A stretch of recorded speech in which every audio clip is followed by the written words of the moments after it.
Deuteronômio.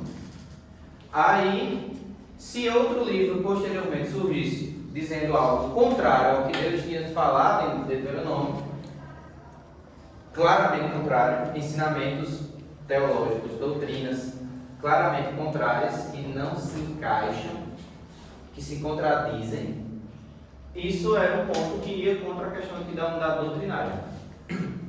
Certo? Então, essa confiabilidade tem a ver também, tem relação com a questão com a unidade doutrinária, ou seja, os livros eles precisam ter uma unidade de ensino. Não tem como ter contradição, certo? A gente já viu esse ponto, né? Sobre a questão de inerrância, certo? A gente já viu isso sobre a questão de inerrância. E também, isso aqui a gente viu que é um critério sine qua non, ou seja, sem o qual não tem como esse livro estar na Bíblia. Se o livro não atende ao critério da confiabilidade doutrinária, a unidade doutrinária não tem como ele estar na Bíblia. Como nós já comentamos, é aqui que muitos dos ditos apócrifos, como nós chamamos hoje, nós, protestantes, eles caem. Por quê? Muitos dos apócrifos considerados, por exemplo, pela Igreja Católica Romana, caem nesse ponto. Eles têm um ensino doutrinário, um ensino teológico, que vai contrário aos demais livros da Bíblia, do cânon. Então, isso mostra o quê? Que não tem essa unidade, que não tem confiabilidade nesses escritos. Certo? Aí a gente parou até esse ponto. A gente agora vai começar sobre a parte da unidade histórico-redentora. O que é isso? Unidade histórico-redentora, o próprio nome já diz, né? Histórico, redentor, redenção. O que é que isso significa? Os livros eles precisam atestar a natureza cristocêntrica das Escrituras. Aí eu vou pedir para Ana Clara abrir Lucas 24, 44. O que é que essa unidade histórica redentora ela diz? Certo?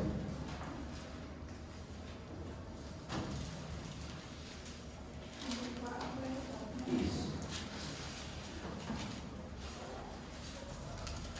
E disse eles: não é caráter que vos disse, estando aqui conosco, e convinha que se cumprisse tudo que de mim estava escrito na lei de Moisés, nos profetas e nos salmos. Convinha que de mim se cumprisse o quê? De mim se cumprisse? De mim se cumprisse o que estava escrito na lei de Moisés e nos profetas e nos salmos. Que estava escrito, lei de Moisés, profetas e salmos. A gente vai ver o que é que significa. Mas é no Antigo Testamento, certo? Mas o ponto é, toda a Bíblia, ela narra uma única história. E ela tem um caráter cristocêntrico. Ou seja, toda a palavra, ela tem um objetivo, ela na verdade, ela aponta, ela revela o ser de Deus, a pessoa de Cristo. Jesus disse que, nesse texto, que convinha que tudo aquilo que ele havia passado, e aqui é pós-ressurreição, se eu não me engano, isso é no caminho de Emaús, essa passagem, Lucas 24, acho que ele mostra para os discípulos que era necessário que ele morresse, era necessário que ele padecesse, que ele sofresse, que ele fosse crucificado, era necessário que ele passasse 3 dias morto e ao terceiro dia ressuscitasse, para que se cumprisse tudo o que havia sido falado a respeito dele no Antigo Testamento. Então, toda a Escritura ela tem uma unidade histórico-redentora. O Antigo Testamento ele vai anunciar, ele vai falar, olhando para o futuro sobre esse Cristo. O Novo Testamento, os Evangelhos olham para o presente e as Epístolas olham, entre aspas, assim, para o passado, porque Cristo já tinha vindo. E falam sobre as aplicações, as consequências da obra redentora de Cristo. Terminando aonde? Como o pastor pregou domingo, Apocalipse. Que é o quê? É o estabelecimento eterno do reino de Cristo. Então percebam como não é mera coincidência coincidência que a Bíblia começa com Gênesis e termina com Apocalipse. E a gente já estudou Apocalipse na escola dominical e a gente vê que, eu lembro que Mateus fez esse comentário de que alguns elementos de Apocalipse remontam justamente a Gênesis, para mostrar que tipo, é um cumprimento, é o encerramento ali do plano redentor de Deus, certo? Então, isso fala também para nós o quê? Que o Novo Testamento ele tem um caráter de continuação. Ele não é uma quebra. Quando a gente termina de ler Malaquias e Mateus, é como se, tipo, entre aquelas duas páginas ali da Bíblia, tipo, tudo mudou. Então, tudo que vai vir para frente não está relacionado com o que foi para trás. Não. É uma continuação, certo? Da história da redenção. Existe uma unidade entre os livros do Antigo e os livros do Novo. E se algum desses livros, apresenta uma outra realidade, apresenta uma falta de continuidade, entre aspas, isso também é um critério que pode ir contra esse documento, certo? Essa parte. Então a Bíblia ela tem a unidade doutrinária e tem também a unidade histórico-redentora, certo? Ela não é tipo, eu não sei se essa palavra é mais legal, mas dividida, assim. Ela é uma história só, certo? Isso é importante quando a gente for ler a Bíblia, para a gente ter em mente. Amém? Agora a gente vai para o quarto critério. Esse aqui a gente vai passar bem rápido, porque vocês estão muito familiarizados com ele. O que está indo para os agrupos? Tem que ir para os agrupos, quem está indo? Davi, tu pode acender essa luz, por favor? Eu estou com acesso aqui, tá meio escuro. Vinícius não gostou, não. Isso já é bastante. Na verdade, não escuro mesmo. Sim, lembrei, né? Como o Bia hoje está na salinha e ela era para falar, e você falou, tá? Fala assim. Sério mesmo? Só vai ficar então. Vocês são sóbrios.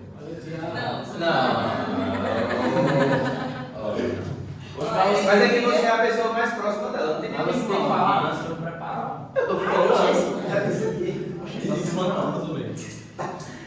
E como é que tu vai se preparar uma semana antes e tu não... Porque eu já vou saber o que vai cair. Vai Tu vai me dizer, pô, antes.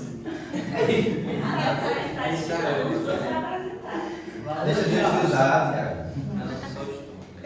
Então, por que a gente está falando dos agrupos, né? A gente precisa dos agrupos, tá? Mas vocês também, além de prezar os agrupos, nos agrupos a gente está estudando sobre os hábitos espirituais. E o primeiro desses hábitos é qual? Que a gente está vendo? Palavra, leitura da palavra, tá? Leitura, memorização, meditação, muitas coisas. E aí, eu vou pedir para Ingrid abrir em Hebreus 4:12 e Davi abrir em 2 Timóteo 3, 16 e 17. Por quê? O que é que esse critério da natureza dinâmica tem a ver? Não é que o livro, ele é tipo, ele não fica se movimentando não, né? Dinâmico não é por isso não, certo? É porque dinâmica tem a ver com poder, certo? Com energia, certo? Aí eu vou pedir para a Ingrid ler Hebreus 4:12. Porque a palavra de Deus é viva e mais penetrante do que qualquer espada de dois gumes, e penetra até a divisão da alma do espírito, das juntas e medulas, e é capaz de discernir os pensamentos e intenções do coração.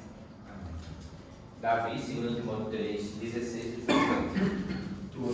Toda escritura é dada pela inspiração de Deus e é proveitosa para o ensino, para aprender, para corrigir, para instruir em justiça, para que o homem de Deus seja perfeito e perfeitamente instruído para toda boa obra. Amém. Quando Ingrid leu, ela leu que a palavra de Deus é viva e eficaz. Jesus, quando ele está falando com os judeus, em João capítulo 6, ele diz que as suas palavras são espírito e vida. E isso tem a ver com a questão da natureza dinâmica. Por quê? Os ensinos das Escrituras, nós já vimos que eles evidenciam o seu autor, né, que é Deus, mas não apenas pelo que tem nas Escrituras. Como assim? As Escrituras evidenciam que elas têm sua origem em Deus, não apenas pelo conteúdo delas, mas também pelo que elas produzem, pelo que elas fazem. E esse é o critério da natureza dinâmica. O livro, a Escritura, ela tem que possuir o poder de Deus para transformar vidas. Ingrid leu aí em Hebreus, dizendo que a palavra é viva e eficaz.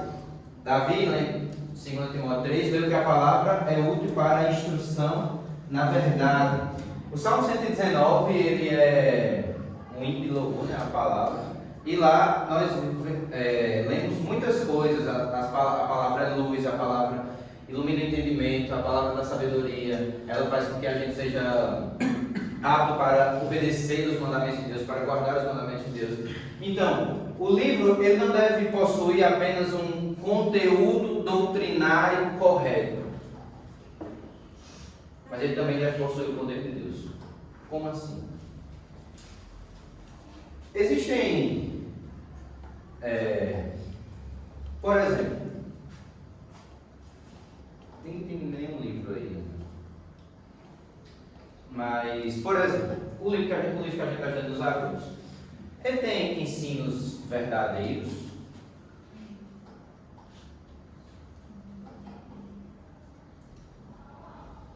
Tem, né? Senão a gente está buscando misericórdia, né?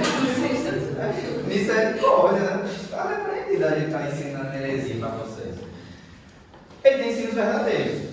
Mas por ele ter ensinos verdadeiros, eu posso considerá-lo escritura?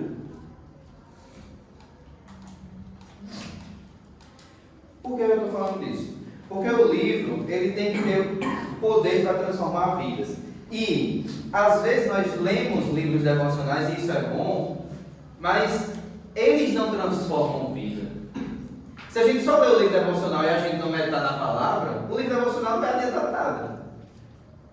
Se eu pegar, por exemplo, a teologia sistemática e ler ela de capa a capa e eu não ler a palavra, não vai adiantar nada. E a gente viu esse ponto nos agrupos já, de que a meditação da palavra, a leitura da palavra, o ter a palavra dentro de si, não é substituído pelo estudo. Nós não podemos pensar que, porque eu estudei aqui teologia sistemática, porque eu fiz teologia básica na igreja, segunda noite, já fiz todos os estudos das cartas, então Alisson falou com Pedro para Pedro dar o estudo do próximo agrupo. Aí Pedro está lá estudando para dar, preparando o estudo, né, do agrupo e tal, beleza. Aí nesses dias Pedro não lê a Bíblia, por quê? Porque eu tenho que ler a Bíblia e ele usou para preparar o agrupo. Só que isso não está certo, isso não substitui. O estudo não substitui a leitura e a meditação. Por quê? É na leitura e meditação, é na escritura que está o poder de Deus para transformar vidas. O livro precisa possuir isso, a escritura precisa produzir isso. Por quê? Porque a escritura ela é um meio de graça. Nós já vimos, nós estamos aprendendo isso agora. Elas transmitem graça para a nossa vida. E esse é o ponto. A escritura expirada da boca de Deus, que saiu da boca de Deus, ela é um meio de graça, ela transmite graça para nós. Certo? E isso também é um ponto que precisa ser considerado na questão da canonicidade. O livro ele precisa ter esse poder. A Bíblia não é apenas um instrumento usado para arbitrar discussões doutrinárias. Ela derrama poderosamente a graça de Deus sobre o leitor. E aqui eu vou fazer um parênteses, certo? Isso é muito preocupante. O quê? Vê a Bíblia como isso aqui, ó. Instrumento para arbitrar discussões doutrinárias. Vê a Bíblia como... a Bíblia é igual o livro lá da universidade. A Bíblia é só para entender aqui mais ou menos o que é para fazer, o que não é para fazer. Mais ou menos isso. Isso é muito grave, nós não podemos ter essa visão sobre a palavra de Deus, porque ela precisa transformar a vida. Ingrid leu, ela é viva e ela é eficaz. Jesus disse, ela é espírito e vida. Paulo disse no que Davi leu, ela é útil para instruir, na verdade. Ela precisa transformar. Ela tem poder. Ela tem poder para transformar porque ela veio da boca de Deus. Certo? Deus usa a palavra para transformar a nossa vida. É através da palavra que nós aprendemos a forma de vida que agrada a Deus. É através da palavra que nós somos ensinados por Deus. É através da palavra que a gente é alimentado para, nos momentos mais difíceis da nossa vida, a gente não sucumbir. É na palavra. A palavra, ela tem esse poder para transformar vidas. Isso é um ponto, e isso não é subjetivo. Isso não é subjetivo. Não é tipo, para mim ela tem poder, mas para ela não, ela vê que ela, acho que ela não tem muito poder assim não. Isso é uma verdade por causa da origem. Ela veio de Deus, certo? E ela tem esse poder para transformar vidas, e ela precisa transformar. Se ela não está transformando, o problema está nela? Não. O problema está em quem lê, obviamente. E aí, só para citar algumas frases de alguns pais da igreja, por exemplo, Justino, ele diz: vou provar a você enquanto você está aqui que não acreditamos em fábulas vazias ou palavras sem qualquer fundamento, mas em palavras cheias do Espírito de Deus, grandes em poder e florescentes em graça. Clemente de Alexandria, ele lembrou aos seus ouvintes de que a transformação e a santificação não vem pelas palavras dos homens, mas por aquelas letras das Escrituras que santificam. Irineu, ele defende os evangelhos dizendo que eles expiram imortalidade por todos os lados e vivificam os homens, certo? Orígenes diz que as palavras de Jesus são acompanhadas do poder divino que transforma os ouvintes em relação às suas disposições e vidas. Então, a Escritura tem essa natureza dinâmica, tem essa natureza poderosa. E o livro, se ele afirma a vida da parte de Deus, ele tem que possuir esse poder. Aceitação sem contexto original. Como assim? A gente já começou a ver isso, entre aspas. Mas como assim? Eu vou pedir para Mel que abrir Números 16 e Vinícius 1 Reis 20. Esses três são bem grandes. Não abram não, porque a gente, senão vai ser muito comprido para a gente ler eles todos. Mas vocês anotam para vocês lerem em casa, certo? Porque o que é que está acontecendo aqui? O livro, por exemplo, digamos que Tiago, está lá, profeta Tiago, cheio da unção. Aí ele escreveu um livro, lá nos dias de quem? Deixa eu ver, Tiago assim, cheio da unção, lá nos dias de Elias. Ele escreveu um livro. Ninguém sabia da existência desse livro de Tiago. Só ele e a mãe dele, o pai dele e ele. Aí beleza. Aí um dia escavando, não sei o quê, acharam esse livro de Tiago. Oxi, acharam o pergaminho, né? Oxi. Tiago, eita, ele é contemporâneo de Elias. Ele está dizendo aqui Reacabe, Jezabel. Opa. Ele fala aqui que Jezabel era ruim, de fato ela era ruim.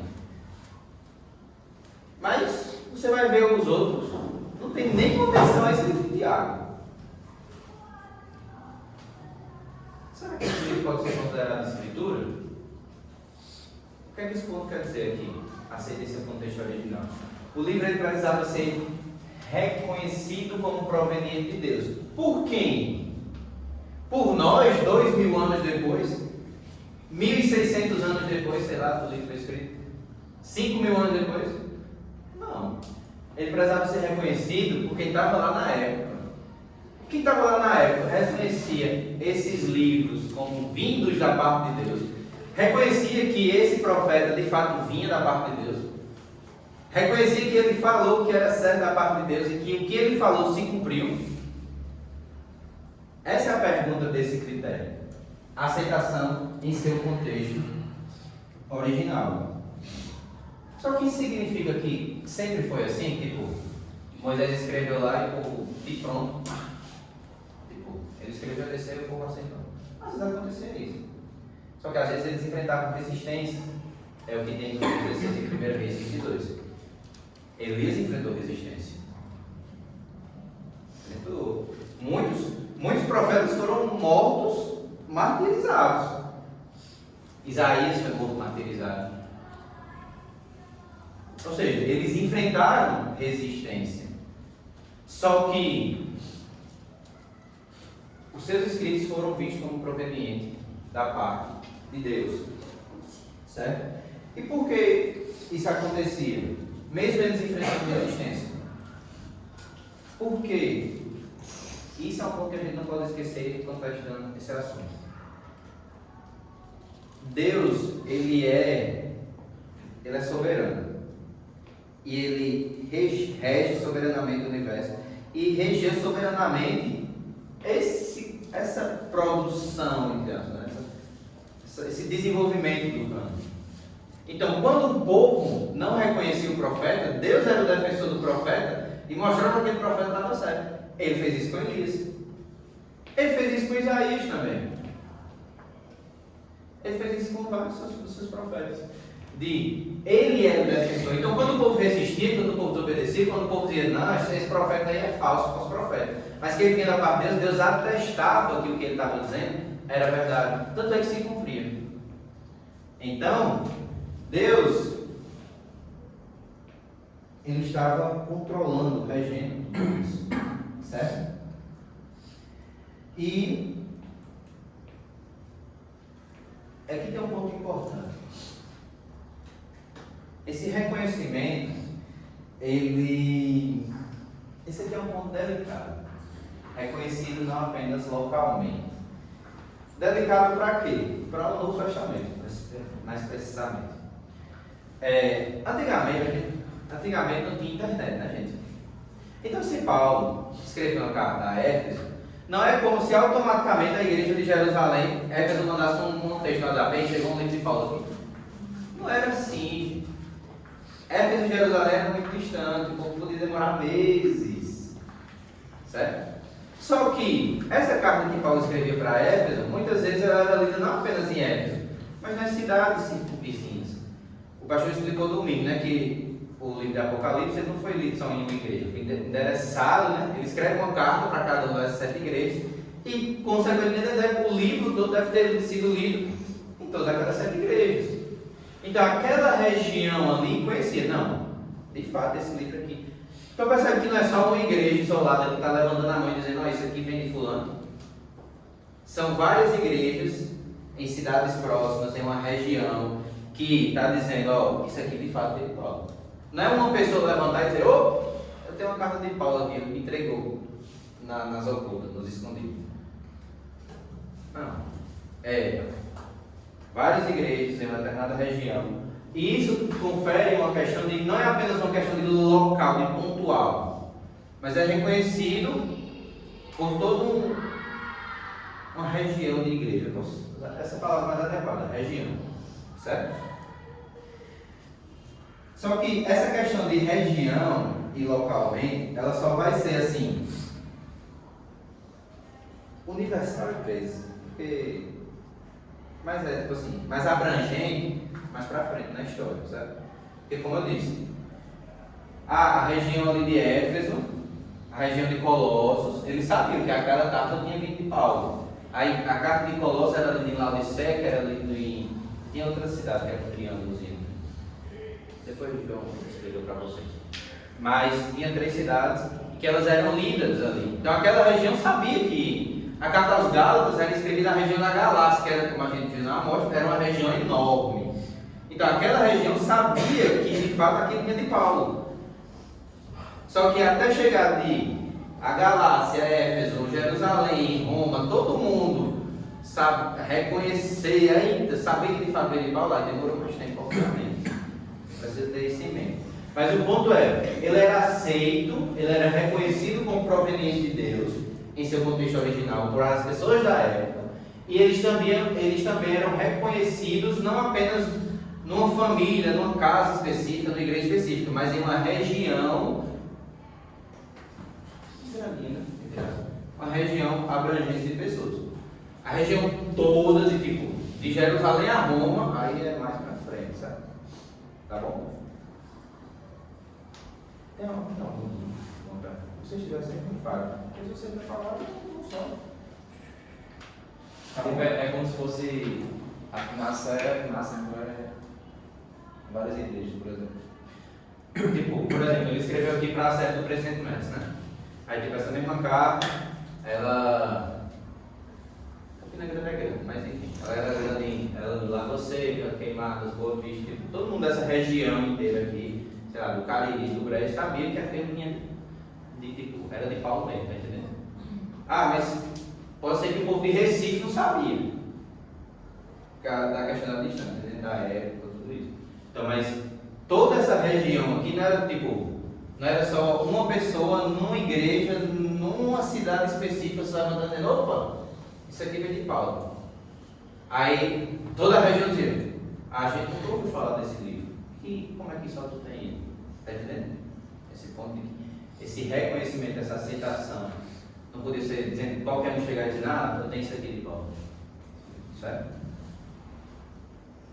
Tranquilo? E aí, agora a gente vai. Então, esses foram os critérios, certo?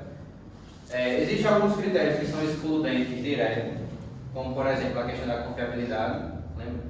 Que, se o livro falava algo que era claramente uma heresia mesmo, então esse livro não podia ficar parte de Deus. Certo? Pensa na heresia aí. Deus aceita homossexualismo. Isso é heresia, isso é errado. Isso é mentira.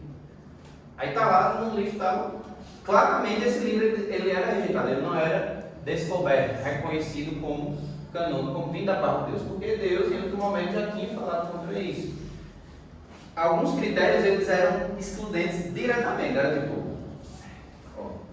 esse documento que está surgindo aí, isso não tem como vir da parte não. Certo?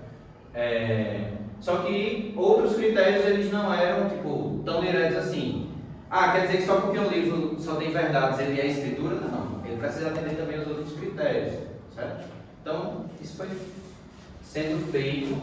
Então, alguns critérios eles eram excludentes de cara e outros eles precisavam estar. Eram 2, 3 critérios juntos para dizer, reconhecer ou não se o livro era canônico. Tá bom? Certo? Amém. Agora, a gente vai para a parte do Antigo Testamento. Até aqui a gente viu os critérios para descobrir a canonicidade.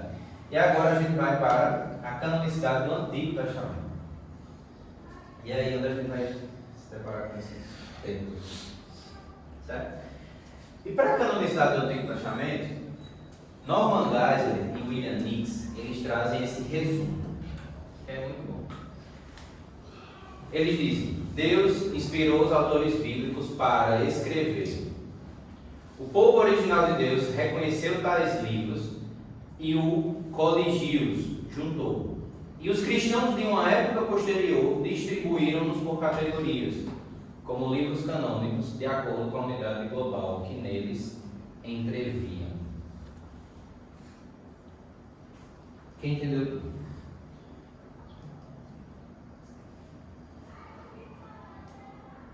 É meio difícil, né?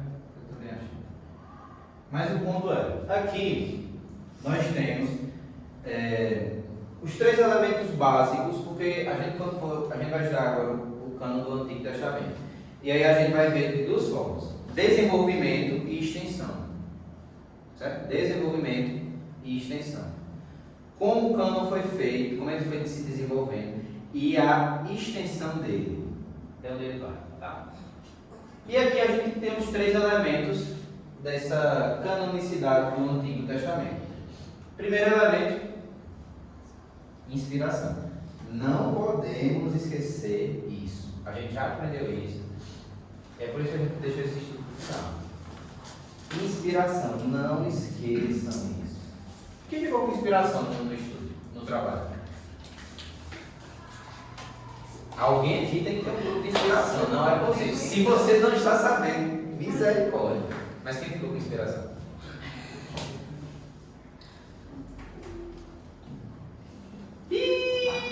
Já decidi. Sinal que alguém começou a trabalhar.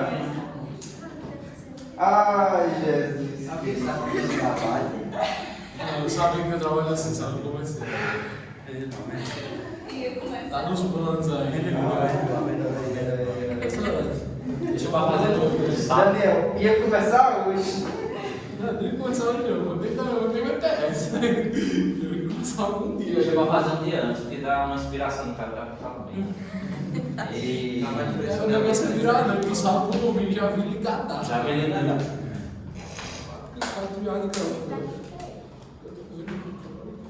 Inspiração. Eu não tô nem entendendo como é esse trabalho. Porque eu faltei nas 3 aulas de escola bíblica que estavam falando sobre esse trabalho. Aí eu não sei nem o que é direito. Eu tô confiando no Daniel. Não, eu sei. Botou no grupo o drive que tinha um trabalho e tal. Dividindo direitinho, mas. Inspiração no assunto de autoridade. Ah, então, meu. Daniel. Tem escrito autoridade. Tem inspiração. Nem começou nem a Cuidado, eu tô trabalhando, né? Eita, misericórdia. Eu não fiz absolutamente nada nesse trabalho. Mas é muita coisa. Cadê Marcos Vinícius, hein, velho? Marcos Vinícius. Ó. Todo mundo vai ler no grupo agora. Até os que não mais. Daniel, você foi visto, Daniel. Deu um momento que eu comecei aqui. Inspiração. Por que a gente não pode esquecer isso, né? Porque a doutrina da inspiração, que está na autoridade, certo? Na característica da autoridade, ela diz respeito de que a palavra ela veio de Deus, ela foi inspirada de Deus, ela saiu diretamente de Deus. Então, o processo de canonização se inicia em Deus. Porque a palavra vem dele. Foi ele quem falou a palavra. Foi ele quem inspirou a palavra. Então, o processo se inicia na inspiração dos autores bíblicos para escrever. Se inicia em Deus falando com eles. Então, a canonicidade não se inicia na igreja. Não é a igreja que, eita, vamos lá jogar o livro aqui. Não. Ela se inicia em Deus. No momento em que Deus fala para os autores bíblicos, no momento que as palavras saem dele, as palavras são inspiradas de sua boca. Então, é aqui que se inicia o processo. Então, o primeiro ponto que a gente precisa ter em mente é: se existem tantos livros, se tantos livros são canônicos, são reconhecidos, são descobertos canônicos, é porque esses livros foram os inspirados por Deus, certo? Mas tem um segundo ponto aqui também nessa frase. Deus inspirou os autores bíblicos para escrever, o povo original de Deus reconheceu. A gente acabou de ver recebimento no contexto original, né? Mas agora a gente vai adentrar um pouquinho a mais. Vamos, aí agora sim eu vou pedir para a Abel abrir em Êxodo 24, verso 3. Vinícius, Josué, capítulo 24, verso 26. Daniel, 1 Samuel 10, 25. Daiane, Daniel 9, 10. 9, 2.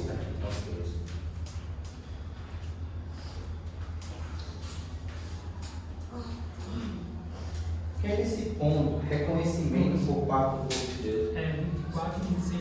Isso. O que é esse ponto? Reconhecimento dizia, né? Porque uma vez que Deus autorizou e falou com os profetas e autenticou o ministério dos profetas, o povo reconhecia esses homens de Deus. E aí eu vou pedir para a Mel que lê Êxodo 24, 3. Veio por isso Moisés e referiu ao povo todas as palavras do Senhor e todos os estatutos. Então, todo o povo respondeu a uma voz e disse: tudo que falou o Senhor faremos. Moisés veio e falou tudo aquilo que Deus falou para ele. Tudo aquilo que foi inspirado da boca de Deus. Foi inspirado por Moisés, foi recebido por Moisés. E Moisés transmitiu ao povo e o povo disse o quê?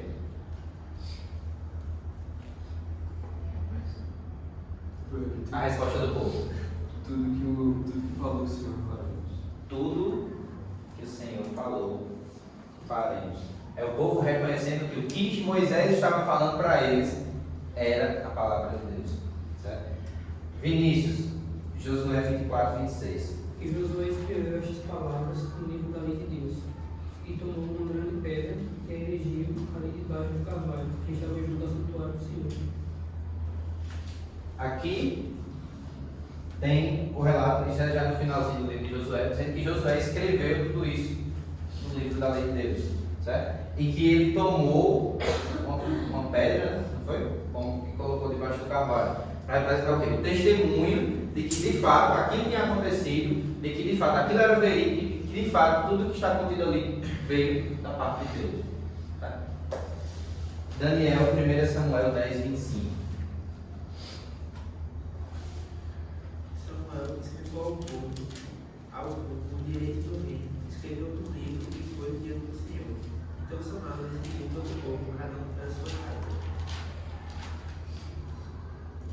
Samuel fala. Só passa um pouquinho mais alto.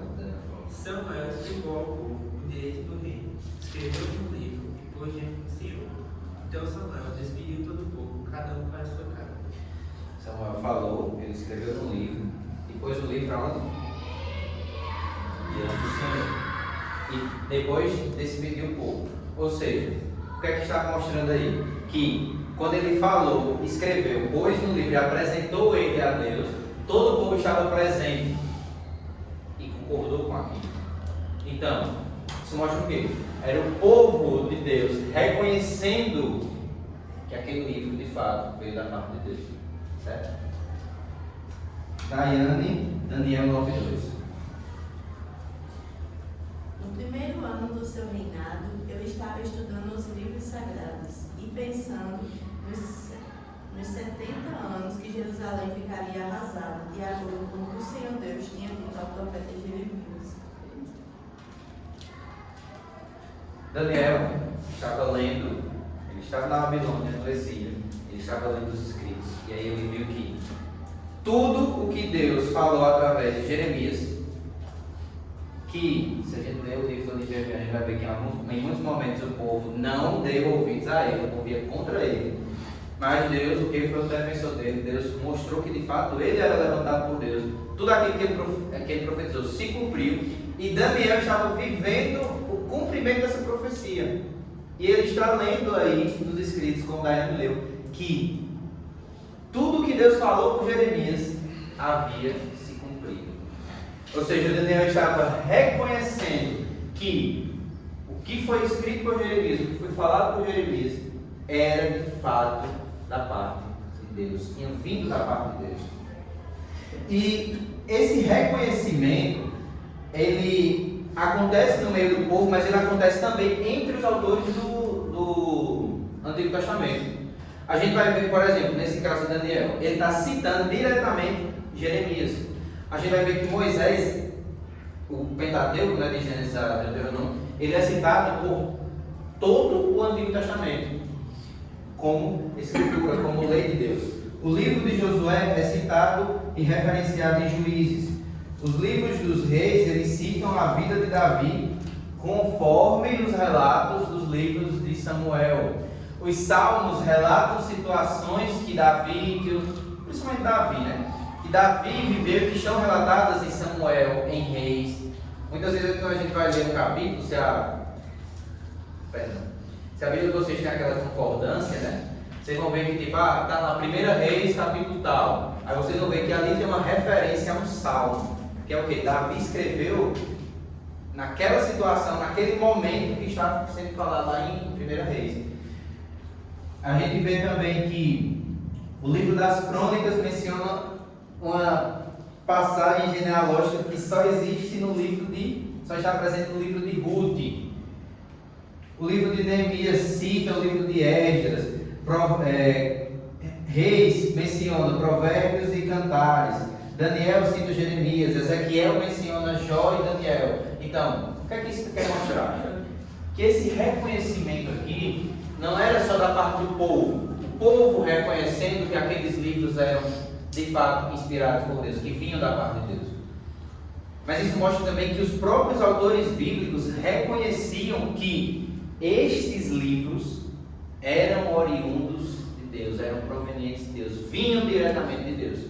Então a gente percebe esse reconhecimento, isso é o que Norman Geisler e William Dix chamam de evidência. É uma evidência de que estes livros de fato eram reconhecidos pelo povo e pelos próprios autores bíblicos como sendo palavra de Deus. E isso vai ser reconhecido também por uma pessoa muito importante. Quem é? Quem é essa pessoa muito importante, Ana? Uma pessoa muito importante na história. Não, repita de novo. Não, uma pessoa muito importante na história.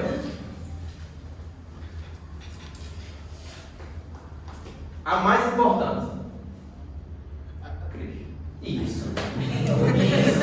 Esses livros também vão ser reconhecidos como palavra de Deus pelo próprio Deus encarnado, Jesus Cristo.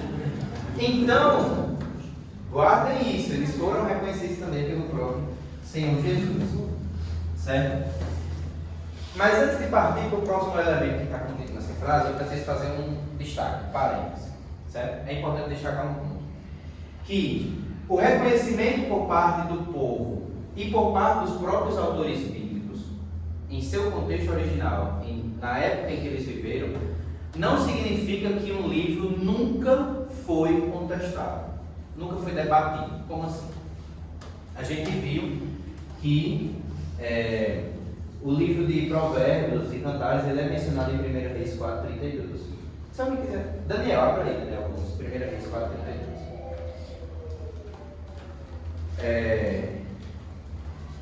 Só que isso não significa que porque esses livros foram reconhecidos, foram inspirados, isso não significa que em toda a história subsequente, em todas as eras que se passaram, incluindo a gente hoje, esses livros nunca foram debatidos. Certo? Leia 1 Reis 4:32. Ele compôs 3.000 provérbios e seus cantos chegaram a 1.005. Está falando de Salomão nesse texto, certo? E o ponto aqui os teólogos veem aqui uma referência justamente a Provérbios e Canto dos Cantos ou Cantares, certo?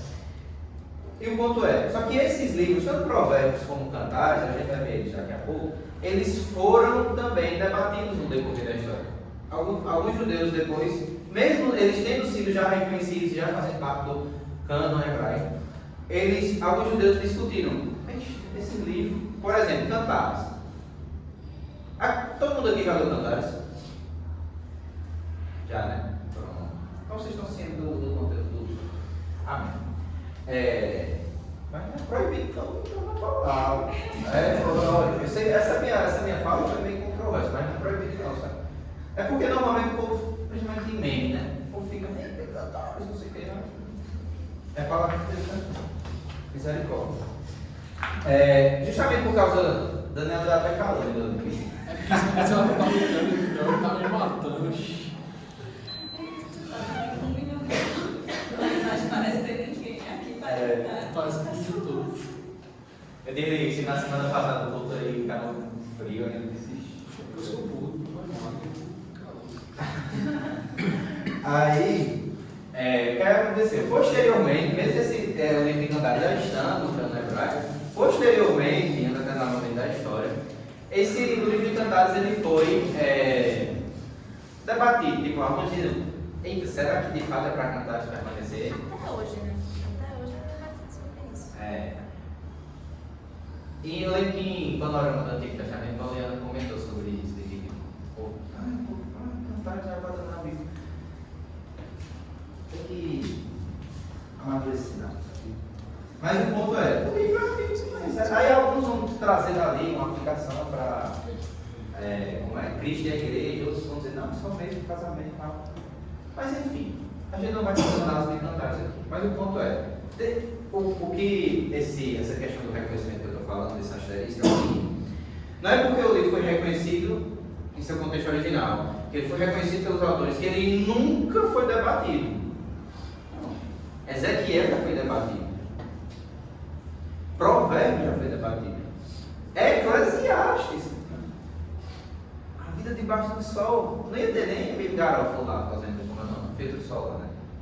Foi debatido. Mas Deus mostrou a veracidade. Não? Veracidade, essa palavra existe? Veracidade. Veracidade daqueles escritos, certo? E o terceiro elemento aqui nessa frase, grande, mais profunda: coligios, coleção e preservação. Como é que isso acontece? Aí eu vou pedir para Pedro abrir Deuteronômio 31, 26. Não, esse texto já li. Mas em 2 Reis 23, 24. E Bia, Daniel 9. Vai ler mais Deuteronômio 31, 26.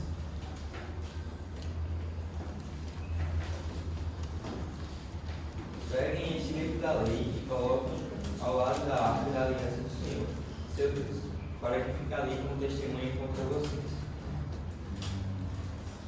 A arca da aliança, ela representava a presença de Deus, né? Ela ficava lá no Santo dos Santos, onde o sumo sacerdote só entraria uma vez por ano.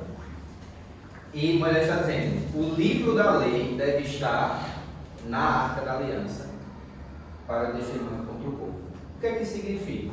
Que a palavra de Deus, ela era entesourada pelo povo. Ela foi preservada, essa preservação aqui, ela foi feita no lugar mais importante para o povo judeu naqueles dias, dentro da Arca da Aliança. Então, isso mostra o quê? Isso mostra a importância daquela palavra, a importância daqueles escritos, a importância daquele livro, certo? 2 Reis 23, 24. Josias também eliminou os médiuns, os feiticeiros, os ídolos do lar, os ídolos e todas as abominações que se viam na terra de Judá e em Jerusalém, para cumprir as palavras da lei, que estavam escritas no livro do sacerdote Ilquias, que o sacerdote Ilquias havia achado na casa do Senhor. A reforma que Josias, o rei Josias, como o que ele fez, é bem marcante na história de Israel. E o contexto aí da história mostra o seguinte: que o sacerdote Ilquias achou lá o livro, estava lá dentro do templo. Puxa, o que é isso aqui? Aí quando foi o livro da lei, aí eu vou pro rei. Quando o rei leu, tá tudo errado. Ou seja, os reis que vieram antes, eles se afastaram da lei, se afastaram da palavra. Só que a palavra, ela foi preservada. E aí, Josias, ele vai fazer a reforma, vai tirar os ídolos, como ele vai tirar os ídolos e vai fazer com que o povo agora volte novamente para a lei. Essa preservação, ela aconteceu. Colocando o livro dentro da arca, mostrando a importância daquele livro. O livro sendo preservado no templo, mesmo depois de muitos reis terem renegado tudo que tinha na lei, renegado as palavras de Deus, esta lei foi preservada. Aí Bia, Daniel 9, daí já deu 2, então você vai ler o 6 e o 13.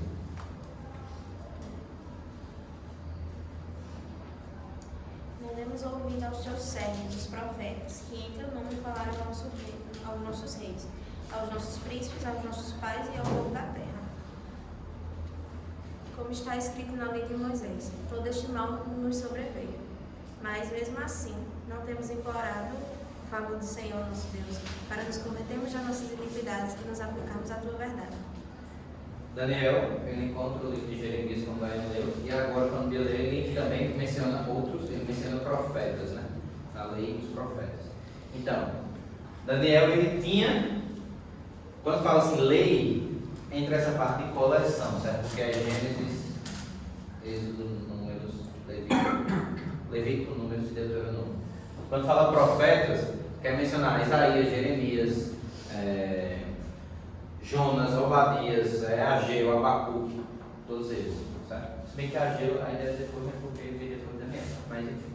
Mas essa questão de coleção tem a ver com isso, né? Eles colecionaram e eles preservaram, como Daniel está no exílio aí, mas ele tinha esses manuscritos, ele tinha esses documentos, ele tinha esses livros, e ele pôde perceber que de fato tudo aquilo que estava acontecendo era o cumprimento do que Deus já tinha falado através de Moisés na lei, através dos profetas.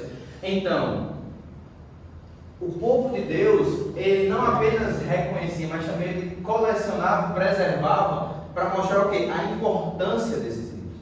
Eles preservavam porque eles entendiam que, de fato, aquilo ali era a palavra de Deus, que provém da boca de Deus. Isso acontece, e a gente está em Daniel, né? Mas a gente já leu Moisés, depois de Moisés, Josué, depois de Josué veio o juiz, depois do juiz Samuel, aí depois veio o período dos reis, vários profetas surgiram, depois veio o exílio do reino do norte, depois veio o exílio do reino do sul. A destruição do reino do norte. Mas o exílio do reinado do sul, aqui em Daniel. Depois de Daniel, o povo volta para a terra, aí tem Esdras, Neemias. Durante o período aí do exílio, tem Esther. Aí o povo volta para a terra, tem Esdras, Neemias, Ageu, Zacarias, Malaquias. O que é que isso mostra? Mostra aquela questão da unidade histórica redentora que a gente estava falando. E mostra também uma continuidade profética. Essa também é uma segunda evidência sobre o desenvolvimento do campo. Era o reconhecimento do povo, o reconhecimento dos autores bíblicos e essa coleção e preservação para preservar a continuidade profética até Malaquias. Você vai ver que a forma como a nossa Bíblia está organizada, ela nem sempre ela não é cronológica, né? Vocês sabem bem disso. Existem alguns planos de leitura bíblica que eles são cronológicos. E se alguém gosta dessa parte de cronologia, do tempo é bem interessante. Eu particularmente gosto. Mas aí, tipo, quando você vai lendo assim,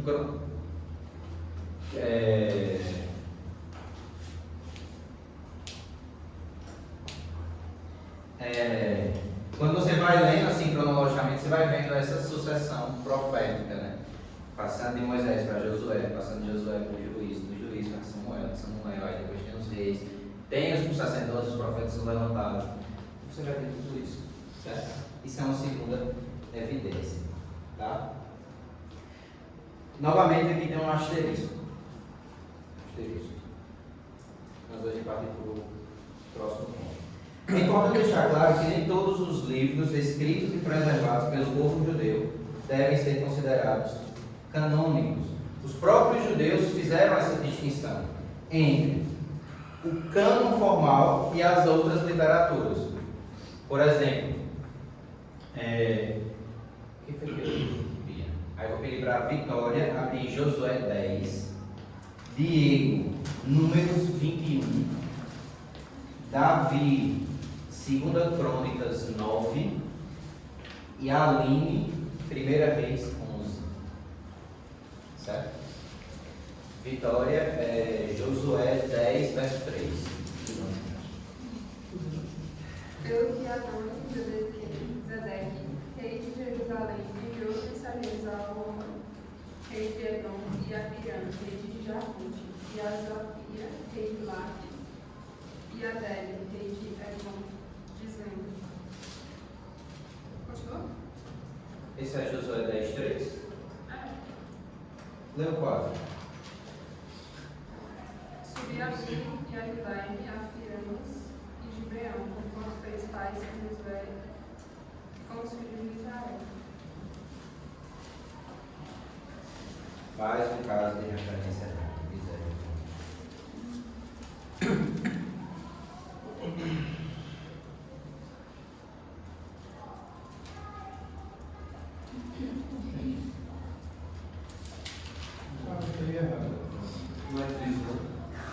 13.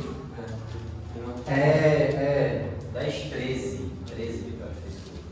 Você falou. Valeu, obrigado. E o sol se deteve e a lua parou, até que o povo se vingou dos seus inimigos. Isso não está escrito no livro de Reto. O sol, pois, se deteve no meio do céu e não se apressou a pôr-se quase um dia inteiro. Aí é mencionado o livro dos justos. Esse livro, a gente não tem acesso a ele, certo? Ele, pelo que Josué fala, ele foi preservado. Eu nunca li, certo? E também não pesquisei esse conteúdo, tá?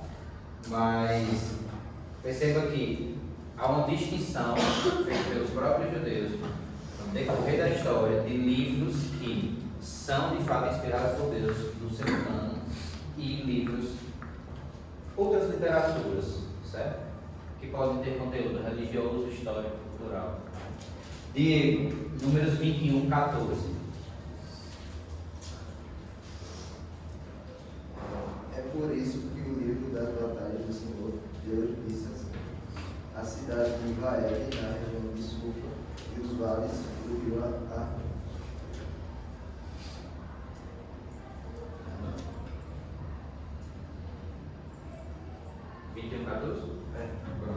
Ele é mencionado no livro das guerras do Senhor, no livro das batalhas do Senhor, mesmo caso no livro dos justos. Davi, 2 Crônicas 9, 29. Os demais acontecimentos do reinado de Salomão, do início ao fim, estão anotados no registro do profeta Natã, na profecia de Aías, de Siló, e nas visões do vidente Ido acerca de Jeroboão, filho de Nebate. Esses livros a gente também não. As visões do vidente a gente também não tem. Aline, 1 Reis 11, 4. Sendo Javé e suas mulheres perverteram o coração para seguir outros deuses, e o seu coração não era de todo fiel para com o Senhor, seu Deus, como foi por Davi, seu pai. Os livros dos Atos de Salomão. Aqui tem só alguns exemplos, certo, que nós encontramos nas escrituras de livros da literatura hebraica que não fazem parte do cânon, tanto o nosso cânon hoje como o cânon dos judeus, certo, que já existiam. E eles não faziam parte da lei, dos profetas, das escrituras sagradas. Por quê? Por causa que o povo não via neles a autoridade de Deus como vindo da parte de Deus, certo? Então, por isso que eles não estavam no cânon. Então, os três elementos aqui: inspiração, reconhecimento do povo de Deus, coleção e preservação, certo? Infelizmente, não existem dados suficientes para a gente compor toda a história do desenvolvimento do cânon do Antigo Testamento, certo? Só que os que tem disponíveis, a gente pode traçar então 3 evidências fundamentais: coleção progressiva dos livros, aquela parte de coleção e memória e preservação; continuidade profética, que é aquela questão do reconhecimento da parte do povo de Deus, certo? E conclusão do cânon com os profetas. Aí a gente vai fechar só nesse ponto aqui no terceiro, tá certo? Hoje. E aí que a gente começa a ver esses temas.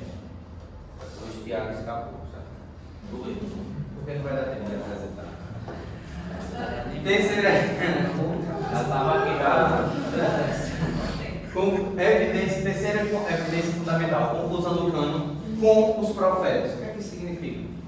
Significa que o cânon hebraico do Antigo Testamento, ele não ficou aberto, tipo, eu vou lá. Não. Ele foi definido, fechado, delimitado, com o encerramento da continuidade profética em Malaquias. Com base em que a gente afirma isso? Aqueles livros de referência no final do passado, eles trazem 3 pontos principais. A menção do Talmud de Babilônia, que é o quê? É um livro contendo a tradição judaica, certo? E a datação dele pode ser desde 70 até 200 depois de Cristo, certo? Se ele for ler de 70, por isso que ele vai mencionar primeiro. Se ele for ler de 70, 80, ele é assim, a primeira referência que os autores falam lá, os autores dos livros de referência, eles citam de que faz uma menção a um cânon hebraico com 24 livros inspirados e autorizados. 24? Mas o nosso tem quantos? Do Antigo Testamento? 39, certo? Poxa, se eles tinham 24, por que a gente tem 39? É porque eles agrupavam entre os livros, certo? Ah, talvez não tenha um valor pra gente. Não, como é que eu posso dizer? Doutrinariamente, mas tipo, história. Aí, tipo, normalmente eles citam como primeiro por causa dessa possível datação de 70 depois de Cristo. Mas, tipo, 200... A Talmud era feita por todos os judeus, né? Pelo que sei, os judeus de Alexandria está sendo um modelo para os apóstolos. Isso. Aí a gente vai chegar nessa discussão ali. Porque tem essa diferença. Mas esse Talmud e Babilônio, eles citam, certo? Aí por que eles têm 24 e a gente 39? Tem uma tabela aqui. Aqui. Deixa eu ver. Tem uma tabela desse livro. Mas, por exemplo, tem os livros que são agrupados, né? Tem 1 Reis, 2 Reis, acho que é um livro só, tem 1 e 2 Samuel. Os 12 profetas menores é um livro só, certo? Nossa divisão dos membros, certo?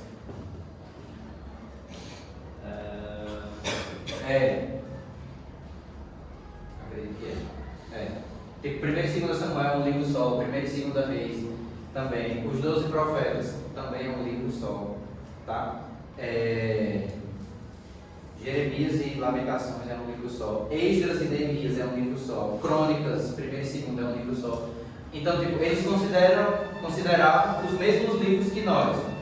Só que eles começaram a agrupar diferente, o número total é diferente, né? Consequentemente. Uma segunda referência é de Flávio José. Quem foi esse homem com o nome? Com esse canal do Talmud, como que foi feito no concílio de Jane? Não. Mas a gente vai falar. Mas não, eu não encontrei nenhuma referência dele ao concílio, não. Na verdade, ele só é citado como primeiro por causa dessa possível datação de 70. Mas, tipo, tem uns que dizem que fica mais pra frente. O que é, assim, convicção mesmo, assim, comum, de fato, é do primeiro século, por volta de 80 a 90 depois de Cristo, é Flávio José.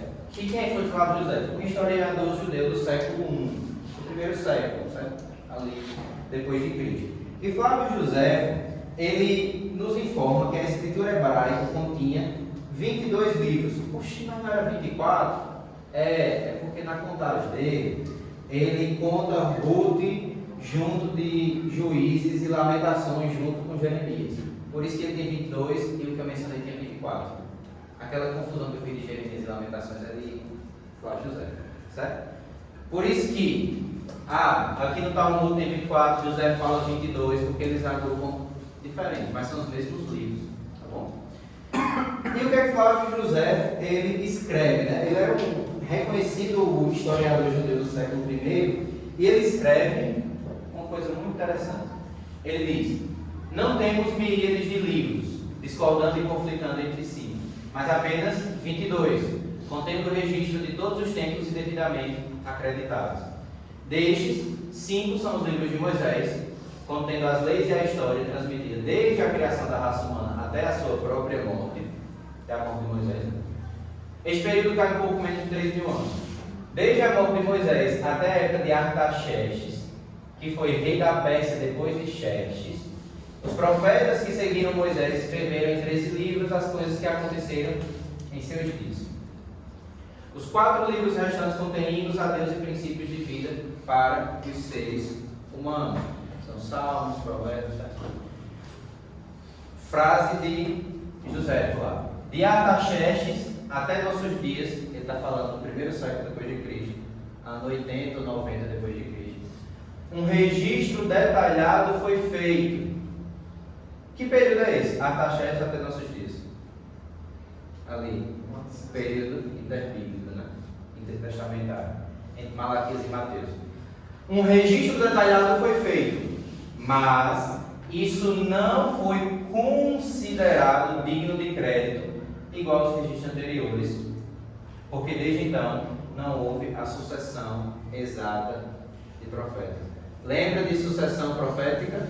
Reconhecimento do povo? Quer dizer que de Malaquias a Mateus nenhum livro foi composto? Não. Ele está dizendo aqui, foi feito um registro detalhado. E a gente vai ver que muitos apócrifos eles são feitos justamente desse período aí. Mas ele está dizendo, isso não foi considerado digno de crédito igual aos registros anteriores. Eles tinham um crédito, um valor, possivelmente histórico, cultural e talvez até mesmo religioso, mostrando como nesses livros a gente vê o surgimento da seita dos fariseus, essas coisas. A gente consegue entender as diferenças que tinha de fariseus, saduceus, escribas, mestres da lei, etc. Eles tinham algum crédito, alguma importância histórica, cultural, mas eles não eram iguais. Eles não estavam em pé de igualdade com os registros anteriores. Por quê? Porque não houve sucessão exata de profetas. Ou seja, não havia homens inspirados por Deus, levantados por Deus. Mas o próprio Flávio José, depois ele cita o que seria um profeta, que veio a ver depois do rei Artaxerxes, que é José Perfuma. Quando ele escreve a João Hircano, ele diz que existiam profetas. O que é que ele está falando aqui, sucessão exata? Não é que o dom de profecia cessou. Não é isso. Mas é que o povo não reconhecia, de fato, um profeta levantado por Deus em pé de igualdade com os demais, como Isaías, como Jeremias, como Ezequiel. Não quer dizer que o dom de profecia cessou nesse período, mas que esses profetas que surgiam, eles não estavam em pé de igualdade, não eram reconhecidos como provenientes da parte de Deus, como os demais. Esse era o ponto dele. Essa sucessão exata não acontecia. Como acontecia, como a gente já viu nos relatos de Moisés para Josué, de Josué para o juiz, do juiz para Samuel, essa sucessão exata não acontecia. Se esses profetas viessem a escrever algo, não seria canon.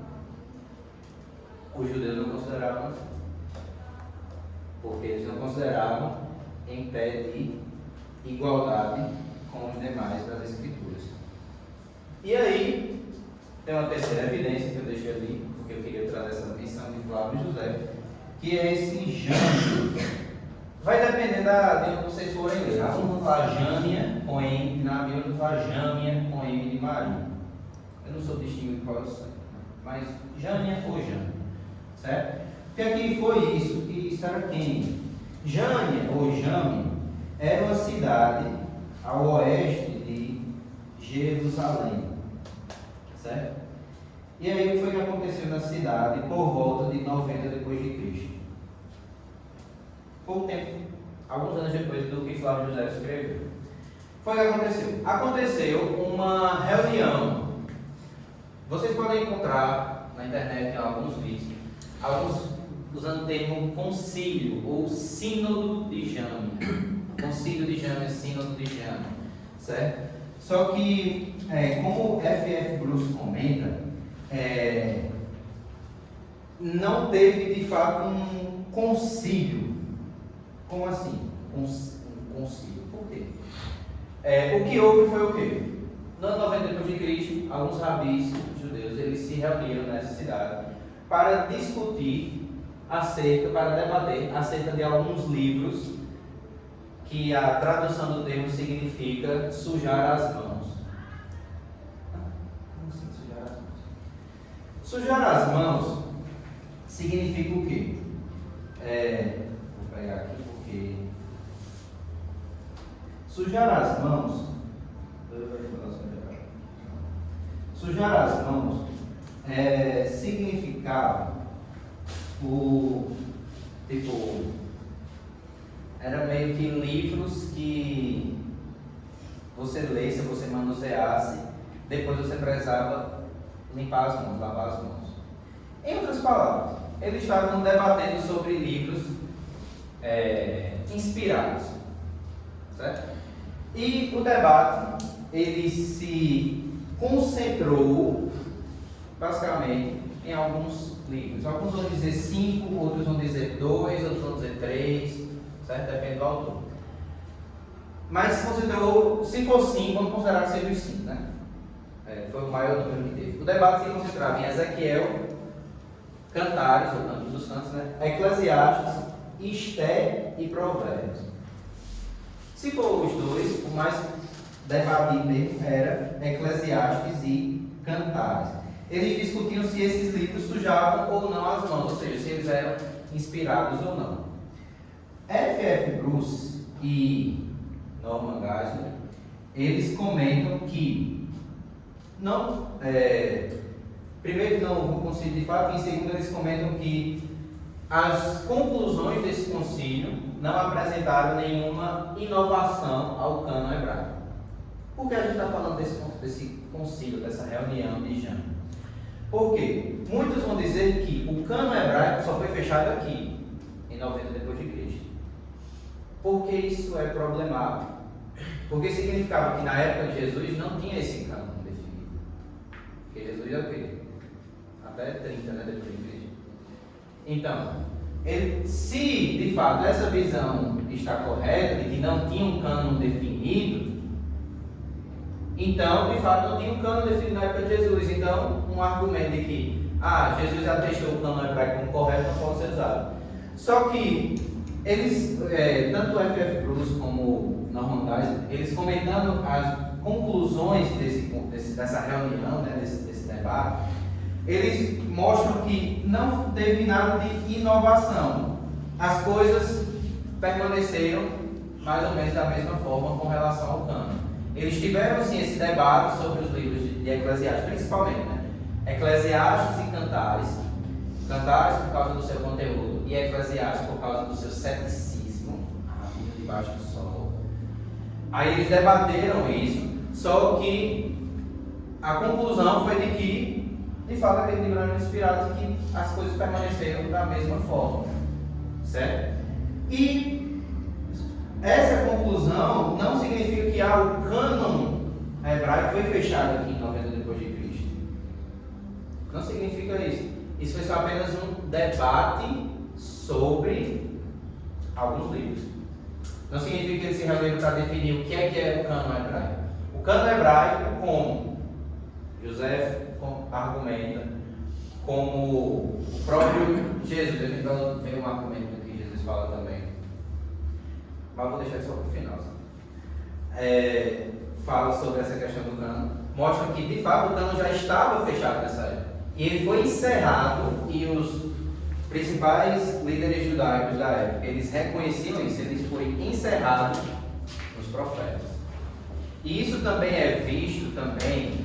Quem destaca isso é tanto o Norman Geisler como aquele outro rapaz que eu falei, Beckwith, que Bruno ensina na teologia dele.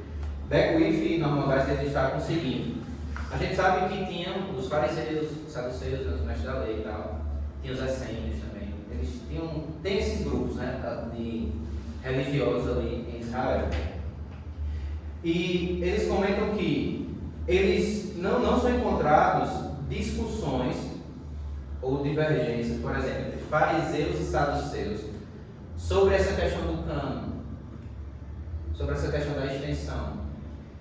São encontradas discussões sobre outros pontos que eles divergiam, mas não sobre o cânon.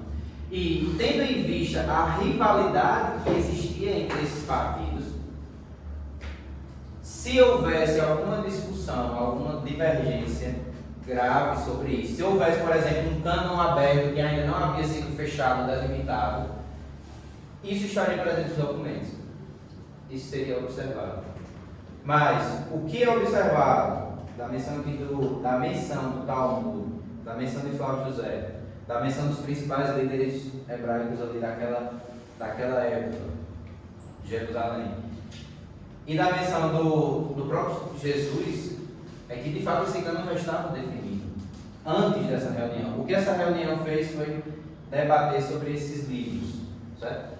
mas o cânon continuou o mesmo antes e depois dela. Então, o que é a conclusão que nós tiramos? Ele foi realmente concluído, o cânon do Antigo Testamento, quando o último livro foi escrito e adicionado a ele no 4º século, 400 anos antes de Cristo, lá em Malaquias.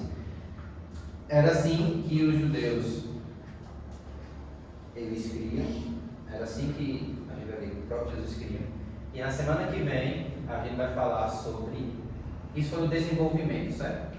Como desde os tempos de Moisés o povo reconhecia a inspiração dos livros e o povo preservava esses livros até o fechamento, a delimitação ali do cânon, com Malaquias 400 anos antes de Cristo. E aí semana que vem, se Deus... Não, semana que vem é Café dos Pais. Terça-feira tem ensaio da bandinha, 7h30 da noite. Vai para você ver tudinho. E, ao contrário do trabalho, escutem a playlist da bandinha. Escutem a playlist da bandinha, certo? Semana que vem tem Café dos Pais, se Deus quiser. Aí daqui a 15 dias a gente vai falar de extensão. A gente vai ver agora essa segunda parte aqui, onde a gente vai ver, porque tem livros diferentes na Igreja Católica e na da gente. A gente já viu o que é a natureza do cânon, a gente já viu como esse desenvolvimento. Só falta agora a gente ver qual é a extensão, né? Quais esses livros, por que tem essa diferença. Amém? Vamos orar. Senhor, nosso Deus, nosso Pai, nós te louvamos, Senhor, e te agradecemos, Senhor, por mais uma manhã que o Senhor nos permite, nos reunimos para estudar a tua palavra. Nós te louvamos, Senhor, porque o Senhor tem fortalecido a nossa fé, tem amadurecido a nossa fé em Ti. E te agradecemos também, Senhor, porque o Senhor é soberano. Nós te louvamos, Senhor, pela tua soberania. Porque nós aprendemos, Senhor, ao longo de todos esses estudos, ó Deus, sobre a história. É ver como Tu, Senhor, governas todas as coisas e distribui e controla, Senhor, tudo para que o Teu plano seja cumprido, Senhor, o Teu plano redentor. Tu és grandioso, Deus. Nós te louvamos, Senhor, e reconhecendo essa Tua grandiosidade, a Tua soberania. Ó Senhor, que dia após dia, Senhor, venhamos a nos curvar diante da Tua soberania. Venhamos, Senhor, a nos sujeitar a ela. Venhamos, ó Deus, a nos colocar, Senhor, debaixo da Tua vontade, Senhor, para nós. Senhor, nos leve em paz e segurança para casa, nos livre de todo mal, Senhor, todo acidente. Que logo mais à noite, Senhor, nós estejamos aqui, Senhor, para juntos, ó Deus, relembrarmos a morte do Teu Santo Filho Jesus Cristo. Que em nome de Jesus Cristo, Senhor, nossa fé também seja, Senhor, seja renovada, seja ainda mais fortificada, Senhor, com os louvores, com a palavra, com a Tua presença, com a participação na mesa do Senhor. Que em nome de Jesus Cristo, ó Deus, venhamos com o coração disposto, Senhor, para Te adorar, para Te louvar, para Te engrandecer, Senhor. Porque Tu és soberano, Senhor. Tu reinas eternamente. Em nome de Jesus Cristo. Amém.